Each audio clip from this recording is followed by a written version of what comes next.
let's talk about number 2. So this was 2015, and I want to talk about how we could harness the power of failure. That was one of the themes that really came out. And what's interesting is how that has grown. I think in that year, it was something I talked about in my opening talk, which I think we all kind of had. There was a little bit of tumbleweed in the room. You know, failure was still a little bit of an unspoken sort of problem. But over the years, we've now, I think I mentioned, and now you've got in the Museum of Failure. We've had them present, we've had them create an amazing pop-up with some failed products. I think it's just become much more accepted that failure is a key route to success. And if you're not failing, actually you're not pushing far enough. I love this concept, so I've come across it with the kids, of growth mindset, Carol Dweck. And it's this idea that those people with a fixed mindset think they've got a certain amount of ability, and when they hit their ceiling, when they fail, that's it, that's their limit, that's their ceiling. Those with a growth mindset, they hit that and they just see it as a challenge to go further.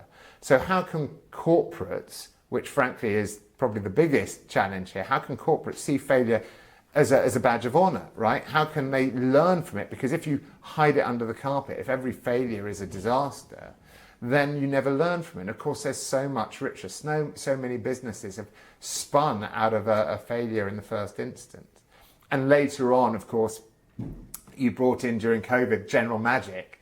I mean, that's an amazing story of failure but effectively led to the creation of the iPhone, one of the most amazing innovative products we've had. So I think this sort of attitude has been coming, I'm glad to say, more widespread. But there is still a sort of distinct sense that, you know, failure isn't a good thing, where it's just so necessary. And I know that there are plenty of statistics about the best ice skaters, the ones who fall down more often in training because they push themselves harder. That actually, if you kind of get people away from this idea of perfection and more towards just creation, not worrying about judgment, then again, they will create things, they'll create more things, they'll create things that are better quality. So there's a huge amount in this. We could spend the whole sort of time talking about this. What's your take on failure? Failure has been a massive thing, I think, since the very beginning. As you said, it wasn't that accepted at the beginning, but now we see it as a natural conversation that people really want to get into. And probably one thing I'm going to say, whenever people ask me, like speakers would ask me what's the best way of going for my talk, I would always say 2 things: be honest and share some failures.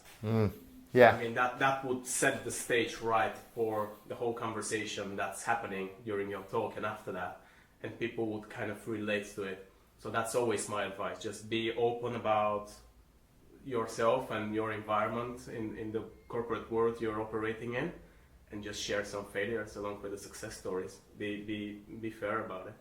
100%. I remember Jeff Bezos, writing a letter to Amazon, in his letter to Amazon shareholders, talking about the failure of the Amazon phone, the Amazon Fire phone, and saying, look, you've got to accept this, you've got to expect this, and they're going to be, as we get bigger, as we get bolder, there are going to be bigger failures, and we're going to own them. And I think that I thought was incredibly kind of refreshing and inspiring for any innovator out there, right? Again, it's earn it, learn it, you know, own it, sorry, and learn from it.